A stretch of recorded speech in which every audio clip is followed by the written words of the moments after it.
Bien, entonces, por fin vamos a ver el tema de hoy. Que llegamos a él, a las plantas. ¿Sí? Estamos hoy a 19, exactamente, a 19 de junio de 2025 en ecología. Vamos a terminar hasta aquí. Ecología, donde mencioné que estamos abordando nuestra unidad 3, tercera unidad del programa, que es la de caracterización de los recursos naturales. Es decir, cuando los humanos usamos lo que hay en la naturaleza, que son factores naturales, bióticos o abióticos, ya no son factores, sino son recursos para uso humano. Ya revisamos que esto entonces lleva a que al usar esos recursos estemos no solamente modificando los ecosistemas, sino perturbándolos. La modificación que hacemos los humanos en los ecosistemas no es una modificación, es una perturbación. Y esa perturbación puede dar lugar a que lo que existe en el ecosistema se modifique radicalmente y se transforme radicalmente, de modo que ya no se parezca a lo que era el ecosistema cuando llegaban los humanos. Hay, sin embargo, algunos ecosistemas que resisten más a esas actividades humanas. Tienen mayor capacidad de regresar a un estado semejante al original, previo a la llegada de los humanos, y a esto le llamamos resiliencia, la capacidad de un sistema de regresar al estado previo. ¿Bien? Pero esa resiliencia depende de qué tan perturbable es el entorno y afectable a esa perturbación, lo cual identificamos como fragilidad. Los sistemas más frágiles, los ecosistemas más frágiles, son menos resilientes. Los ecosistemas que son menos frágiles, vimos que lo que observamos es que eso ocurre cuando los ecosistemas son poco complejos, suelen ser más resistentes, menos frágiles y por lo tanto más resilientes. No así los ecosistemas más diversos. Como quitemos un hilo del tapiz, el tapiz comienza a desbaratarse. Bueno, si los humanos, cuando tomamos un recurso, quizá quitemos todo el hilo del tapiz y entonces el tapiz se va a ir al traste. Si quitamos un pedazo del hilo, quizá no se deshaga el tapiz y quizá pueda, siendo un tapiz vivo, restaurarse a sí mismo, regresar, presentar o aprovechar sus capacidades resilientes. Ahora, ¿de qué depende la resiliencia? Pues depende de la abundancia, pero como tasa en función del espacio, cantidad en función del espacio, llamamos tasa o concentración o densidad de factores que existan en ese ecosistema, factores bióticos o abióticos. Por ejemplo, que para la permanencia de organismos productores, pues que puedan tener con frecuencia la iluminación suficiente para que la actividad fotosintética se pueda llevar a cabo por los organismos correspondientes, los organismos verdes. Si es un ecosistema que por su ubicación global, ubicación sobre el planeta Tierra, o por la orografía, ve afectada la abundancia de iluminación, de incidencia luminosa, pues al haber una menor incidencia luminosa, pues no habrá suficiente luz para la actividad fotosintética y entonces los organismos verdes tendrán una menor posibilidad de regresar, de utilizar esa energía para sostenerse, reproducirse y repoblar el ecosistema. Lo que ocurría entonces en los ecosistemas más australes y árticos. más septentrionales y australes. Septentrionales sería el norte, australes sería el sur. Por ejemplo, el bosque más septentrional, que es la taiga. La taiga es un bosque de coníferas que está cerca del círculo polar ártico. No, curiosamente no encontramos taiga en el hemisferio sur porque hay poca masa continental. Encontramos con la masa continental en el sur, Australia, pero Australia estaba más bien en el trópico. Lo más vamos a decir, austral, más cercano al círculo polar antártico, en esa región de Oceanía, sería las dos islas que forman Nueva Zelanda, la isla Mayor y la también de Nueva Zelanda, o Nueva Zelandia, cualquiera de los es correcta en español, donde encontramos una gran abundancia de bosque, de conífera. Es más, ahí fue donde filmaron las películas de El Señor de los Anillos. Sí. Donde conseguían bosques con poca gente, allá, para que sean de los metiches, los curiosos viendo la filmación. Es bosque de coníferas, pero no se encuentra taiga, porque no está tan al sur. En Sudamérica, que sea la otra, África no llega tan al sur. El Cabo de Buena Esperanza, que es la parte más austral de África, está todavía en la región tropical. Y lo que sí llega casi al círculo polar es la parte más austral del cono sudamericano, la Patagonia, que está al sur de las Pampas, de la Pampa Argentina, y que está al sur de la cordillera de los Andes, en lo que sería la parte más austral de Chile y de Argentina. Y ahí aparentemente no hay el territorio o el terreno suficiente para que pudiera propagarse, o si es que hubo taiga en la antigüedad, pues ya prácticamente no hay. Pasamos de la Pampa, que son grandes llanuras, a la Patagonia, que son tierras yermas, heladas prácticamente. Entonces no hay las condiciones de recursos abióticos, geológicos quizá, para que se propagaran importantes masas de bosque como la taiga, que sí encontramos en Canadá y en Rusia, en Siberia. Al sur de Siberia tenemos bosque de taiga. Taiga, no haiga. Es taiga sido como taiga sido. También se encuentra algo de taiga en la península escandinava,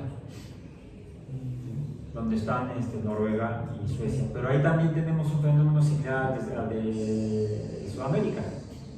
Aunque son importantes las masas de la península escandinava, pues no es tan extenso el territorio como todo el territorio del norte de Asia, al este de los montes Urales.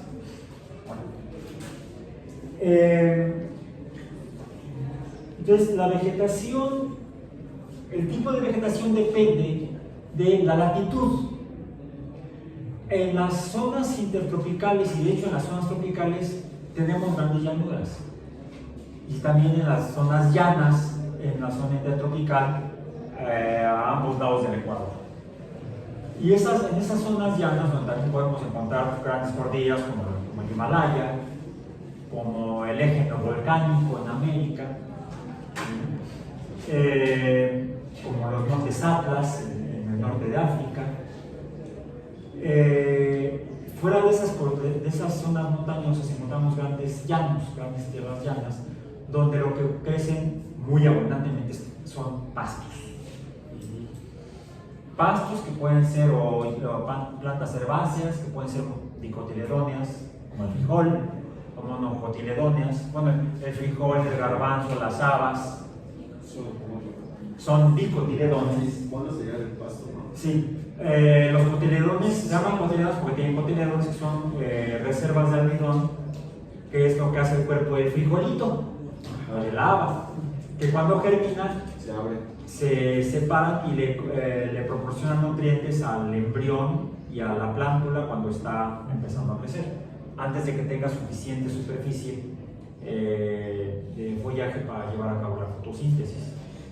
Entonces, esas plantas dicotiledóneas pues son abundantes en las regiones intertropicales, pero además también los pastos, los grandes pastos que crecen en esas tierras llanas.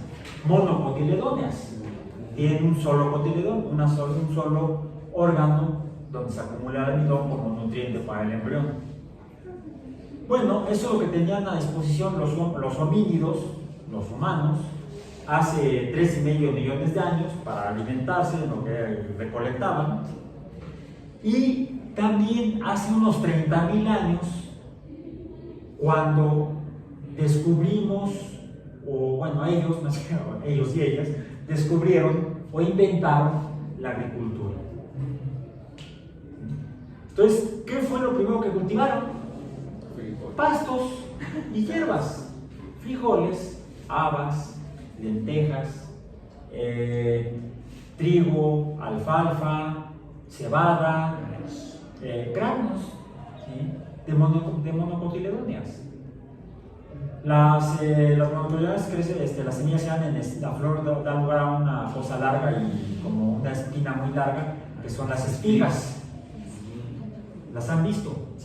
Han visto, ahorita ya no las podemos ver porque ya pasó la época de reproducción de las plantas, de los pastos, pero incluso en las banquetas, en las orillas o en algunos jardines que afortunadamente no siempre los cortan, entonces podemos ver cómo de los pastos salen algunas espigas. ¿Sí las han visto? Una que es como patita de gallo. Sí, hay un montón. Entonces yo cuando las veo me maravillo cómo estoy viendo parte de la evolución biológica que dio lugar a la evolución cultural humana, que dio lugar a la civilización a partir de que hace 30,000 años aproximadamente los humanos comenzamos a descubrir o a desarrollar la agricultura.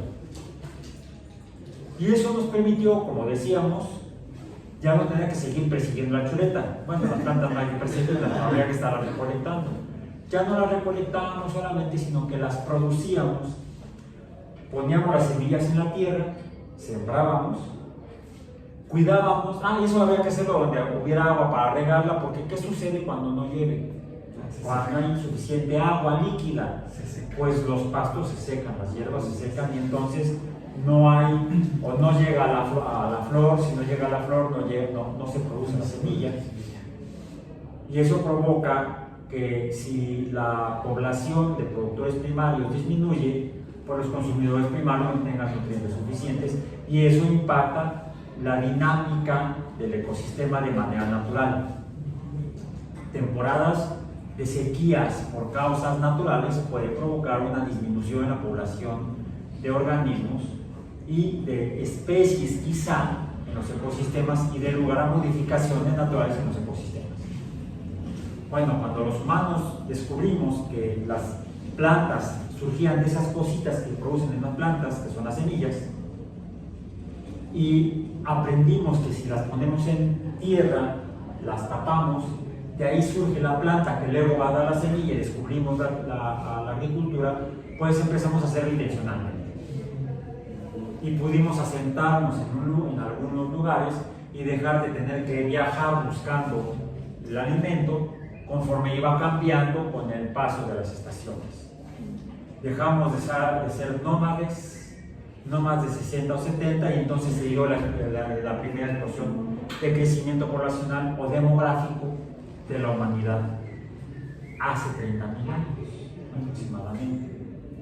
Entonces, dependemos de los productores primarios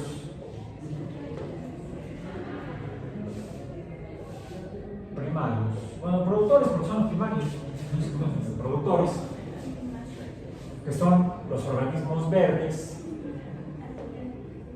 pero no cualquier organismo verde. Inicialmente, las plantas con flor, las angiospermas,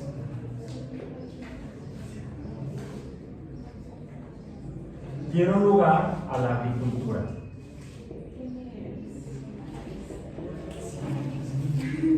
Aproximadamente hace 30,000 años.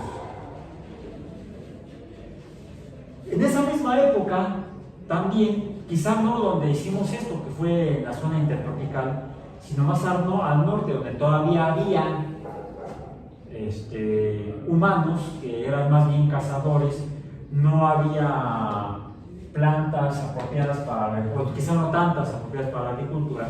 Los humanos seguían siendo cazadores y recolectores y convivían con una fauna muy abundante en esos bosques, los cánidos, como los lobos, también los úrsidos, que también son carnívoros, los que tenían que estarse protegiendo de los osos y también de los lobos, pero no todos los lobos son iguales. Hay algunos más, quizá los lobos aprendieron a seguir a los cazadores para alimentarse. Ya mencionamos que los lobos son cazadores en jauría, en manada, pero cuando están solos o en pareja, quizá les sea más difícil cazar, salvo conejos. Imaginen tratar de cazar un alce, que es mucho más grande que un lobo. Entonces, quizá se vieran orillados a alimentarse más bien de carroña. Y los humanos, que pasaron de ser carroñeros a ser cazadores, pues a veces dejaban restos de alimento, y quizá los lobos carroñaban precisamente los restos que dejaban los humanos. En el norte de Asia y en el norte de Europa. Y algunos lobos quizá empezaron a acercarse a donde los humanos se asentaban temporalmente. Y quizás hasta empezaron a seguirlos. Y quizá los humanos les tenían miedo a los lobos, o quizá tenían, mira, ahí está. Y algunos lobos quizás se atrevieron a acercarse y a comer de lo que los humanos ya no solamente les dejaban, sino que les daban. Y no sabemos si fueron los humanos los que domesticaron a los lobos o los lobos a los humanos. Pero hace rato escuchamos aquí a un lobo mutante. Los lobos no ladran, aullan y gruñen. Pero hay variantes en la reproducción, hay variedades. Hace como 50 años, quizá un poco menos, unos 40 años, unos investigadores rusos, una pareja, un matrimonio ruso, empezó a experimentar con zorros, capturando zorros silvestres y entrecruzándolos en su granja. Y en unas pocas generaciones llegaban a tener una diversidad de zorros muy diferentes. En pocas generaciones. Zorros con orejas gachas, zorros con la piel moteada, como si fueran perros. Fue un experimento donde se demostraron cómo los humanos pudieron haber domesticado a los lobos, o a los lobos a los humanos, hace aproximadamente 30.000 años. Los estudios de genética molecular que se ha hecho de razas de perros y de lobos han encontrado un gene ancestral común hace aproximadamente 30.000 años. Coincide con la presencia de grupos humanos y algunas actividades humanas registradas también en esos tiempos, durante el previo y durante la última era glacial que se dio entre hace 20 y 10.000 años en el norte de la Tierra, que abarcó desde Europa hasta Norteamérica. ¿Bien? Entonces, y las razas más antiguas se ubican, hay dos linajes, uno que viene de lobos europeos y otro que es más antiguo, de lobos asiáticos del este de Siberia. Recordemos que Siberia estaba conectada con América por Alaska, por el paso de Bering. Bueno, quizá es por eso que dos de las razas más antiguas de perros actualmente son los Siberian Husky y los Alaska Malamute. Precisamente mi amigo es Alaska Malamute, que es más antigua, es ligeramente más antigua que el Siberian Husky. Siberia y Alaska estaban juntos, proceden del mismo linaje, de los lobos que fueron domesticados hace aproximadamente 30.000 años. Coinciden las fechas también. Más al sur es donde se da esto, la agricultura. Posteriormente estaremos abordándola. Bueno, hace 30.000 años aproximadamente comenzamos a desarrollar la agricultura de temporal, diríamos. Si llovía podíamos cultivar, si no llovía no podíamos cultivar. La mejora y el aprendizaje en la agricultura dio lugar finalmente a que hace aproximadamente 5.000 años, vamos a poner aquí 5K para media años, hace 5 kiloaños, digamos, pues finalmente en Mesopotamia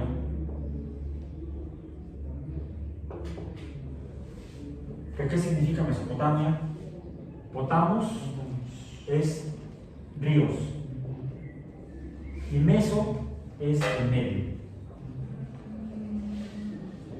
El medio de los ríos Tigris y Éufrates, ríos, agua líquida, finalmente se logra desarrollar las técnicas agrícolas de riego y de aprovechamiento del desbordamiento de los ríos que llevan el cieno, que normalmente está en el fondo, es el suelo de los ríos, el cieno, materia orgánica que se acumula en el suelo de los ríos, en el fondo de los ríos, haciendo suelo. Cuando estos ríos en temporada de lluvia se desbordan, pues arrastran parte de ese cieno hacia las riberas de los ríos, hacia la tierra firme, donde cuando baja el nivel del agua, el cieno se queda acumulado formando un suelo con una gran cantidad de material orgánico, nutriente, para productores, para plantas. Entonces se forman lo que se llaman suelos. El desbordamiento de los ríos contribuye a la formación de suelo para los productores. Esto es de manera natural. Los humanos aprenden a usar eso para actividades agrícolas, para agricultura, ya con inicialmente de temporal, cuando se da el desbordamiento de los ríos, temporal, que depende entonces de la lluvia y del desborde de ríos. Poco tiempo después se da en otra región también ribereña donde hay otro río, que es el río Nilo, que también se desbordaba todos los años. Nada más que empezaron a hacer en el siglo pasado obras hidráulicas y que transformó los ciclos de desbordamiento hidrológicos naturales del río Nilo, y eso ha dado atrás a la actividad agrícola en México. A veces le damos en la torre a los ecosistemas de manera arrogante, usando tecnología que finalmente se sale de esto. Bueno, pasamos entonces de depender del desbordamiento de los ríos, del desborde de los ríos, a los ríos tomamos agua del río, la aislamos por un canal, entonces pasamos a la agricultura de riego. Y el riego también da luego lugar a la generación de, vamos a decir, de presas o lugares donde acumulamos el agua para cuando tenemos las temporadas de secas, tenemos agua de la lluvia guardada en esas pequeñas represas. Y entonces esto incrementa la productividad agrícola, el poder cultivar ya no solamente en temporada de lluvias, sino más allá de la temporada de lluvias. Posteriormente desarrollamos la agricultura en espacios cerrados. en invernaderos.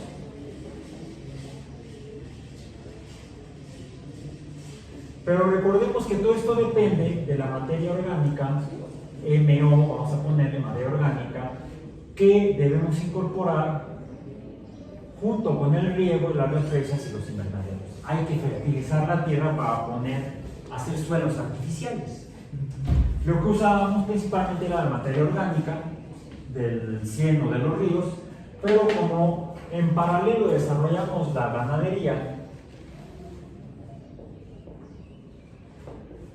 ganadería que produce materia orgánica como estiércol,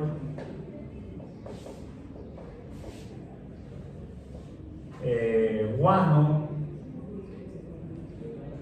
estiércol cuando es ganadería de ganado vacuno, porcino, ovino, guano cuando es avicultura, ganadería de aves, y utilizamos esto como la materia orgánica para acompañar al riego. Y el riego ya sea a partir de canales, ¿sí?, o de represas o en invernaderos. En el invernadero no hay mucho problema porque es un espacio, es un sistema cerrado.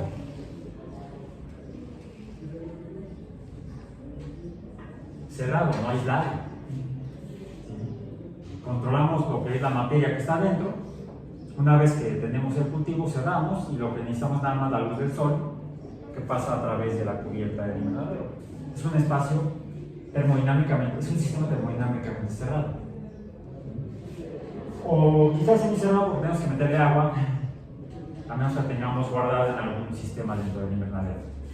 Se han hecho algunos experimentos haciendo sistemas termodinámicos realmente cerrados, pensando por ejemplo en colonización espacial. Hubo un experimento que se hizo que se llamó Biosfera 1 y Biosfera 2, donde se hicieron sistemas cerrados termodinámicamente, se metieron sistemas de producción junto con algunos sistemas para producción de proteína animal y metieron ahí a unos humanos a vivir un año a ver si sobrevivían. Fue casi un éxito el experimento. Googleenlo, por favor. Sobre todo el Biosfera 2. Se hizo en Arizona ese experimento. Regresando a la agricultura, esto se desarrolla desde hace 5.000 años hasta que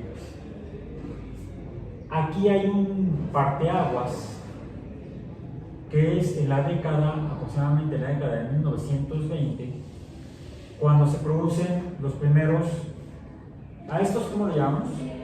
Fertilizantes. Estos son fertilizantes.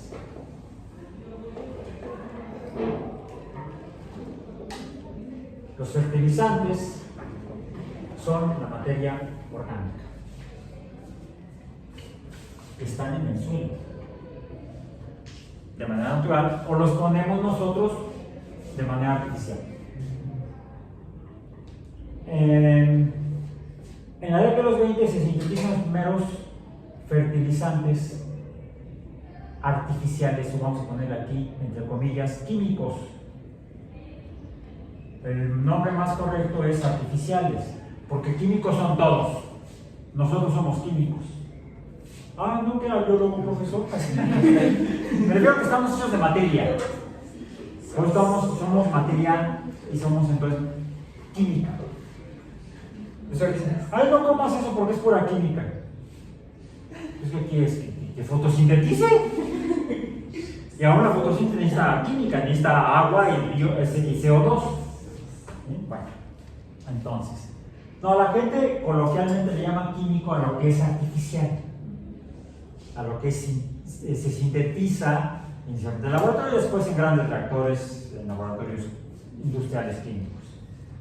Entonces, los primeros fertilizantes artificiales, conociendo los procesos metabólicos de la transformación de los nutrientes en los seres vivos a nivel celular, sabiendo cómo es cuáles son los nutrientes elementales y cuál es la forma química o de compuestos que son usados en metabolismo por los seres vivos para sostenerse, para sobrevivir y reproducirse, pues esos provienen originalmente del sistema natural. Son factores naturales. Cuando entendimos cómo funcionan y cuáles son las moléculas que se transforman en el metabolismo, pues vamos a decir, en lugar de sacarla de la naturaleza, lo puedo hacer en el laboratorio. Todavía recuerdo cuando estaba yo en el equipo de atletismo y con mi cuate y estábamos haciendo el servicio social en el laboratorio.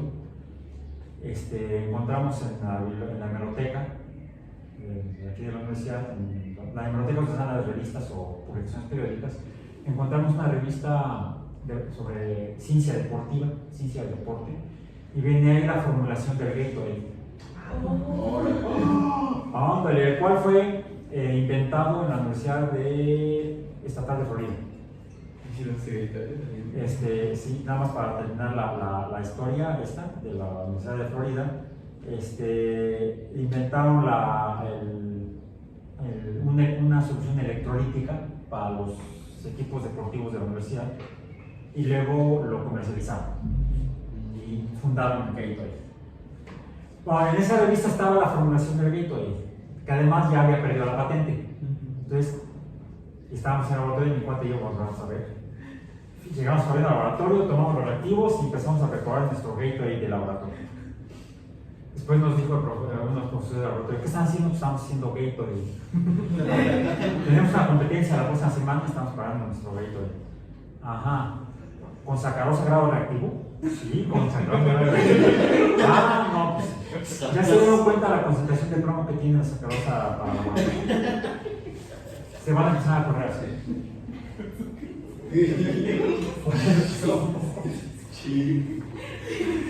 Mucho cuidado cuando llevan a cabo este tipo de acciones de estudiantes de ciencia, novatos. Hicimos nuestra propia novatada. Sí, ya entonces nos veíamos ahí vendiendo Gatorade y no se deben usar sustancias grado reactivo, porque en los procesos de purificación se les pueden incorporar sustancias que pueden ser para consumo humano tóxicos. Son para trabajo en laboratorio. Para producción, para consumo humano, deben ser productos de grado industrial. Bueno, finalmente entonces, sabiendo cómo viven las células y qué comen, pues lo podemos hacer en el laboratorio. Y de ahí a la planta industrial con reactivos grado industrial. No grado espectroscópico, que sería o cromatográfico, que son los más puros.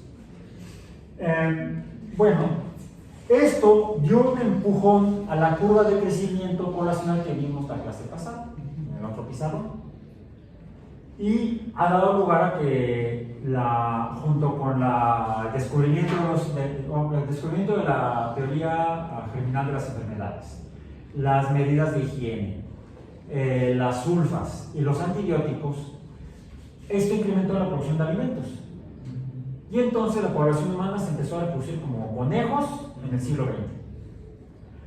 Y pasamos a finales de la década del 60, cuando éramos 4.000 millones de humanos en la Tierra, y en México éramos 54 millones de mexicanos, cuando estaba yo en la primaria, terminando la primaria. Ahora, desde hace 2 años, pasamos la marca de 8.000 millones. Hace 3 años, fue en diciembre del 2022, que pasamos la marca de 8.000 millones. Sin embargo, aquí sí que la población se duplicó, y en México también. Somos más de 120 millones de mexicanos. Pero en el lapso de menos que mi vida, la población humana se ha duplicado. Esto nos ha salvado. Junto con la Revolución Verde, que se dio aproximadamente en la década de 1960, a principios, la Revolución Verde, así se llamó, en el CIMIT, el CIMIT, el CMMIT, Centro de Investigación para la Mejora del Maíz y el Trigo, en Texcoco.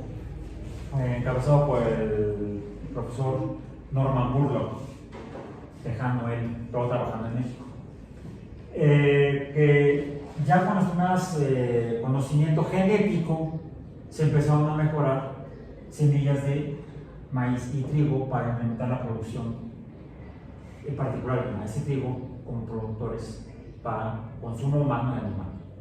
Entonces esto ha empujado a que actualmente no tendría por qué haber hambruna en la tierra, no tendría por qué haber personas pasando hambre. Se producen suficientes alimentos. El problema es la distribución de la riqueza y de los alimentos. El problema es la codicia de quienes acumulan, en detrimento y en perjuicio de millones de personas. Un puñado, el 1% de los humanos, de las personas, acumulan el 60% de la riqueza del mundo. El otro 40% se distribuye entre el 99% de la población. Bueno, entonces el problema es político-económico. Desafortunadamente no solamente eso. Vamos a la parte ecológica. Llueve, uy, como llueve. Las gotitas cuando caen hacen din don din, din don, din don din, din don din, din don din, pum. Otra vez que bueno, llueve, cae sobre el terreno y en el terreno hemos puesto estiércol, guano y fertilizantes artificiales. Y entonces todo esto permea el suelo y el sustrato y llega a los cuerpos de agua subterránea.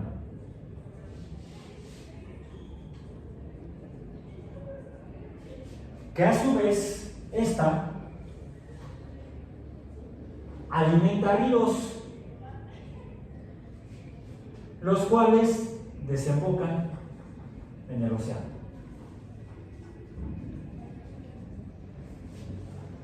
Finalmente, con la agricultura intensiva, que es la agricultura a lo bruto, donde requerimos mucho de esto para la producción de alimentos vegetales, principalmente pastos, principalmente trigo, cebada, alfalfa, etcétera, etcétera, etcétera.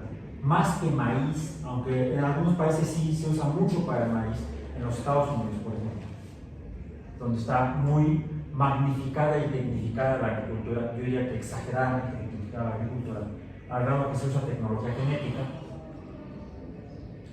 pues se requiere una gran aportación de esto, que son compuestos ricos, todo esto, uno de los elementos químicos más necesarios y presente, más necesarios para el metabolismo y que está presente abundantemente en esta materia de carbono, orgánica porque viene de organismos o sintética porque viene del agua por las fábricas, es el fósforo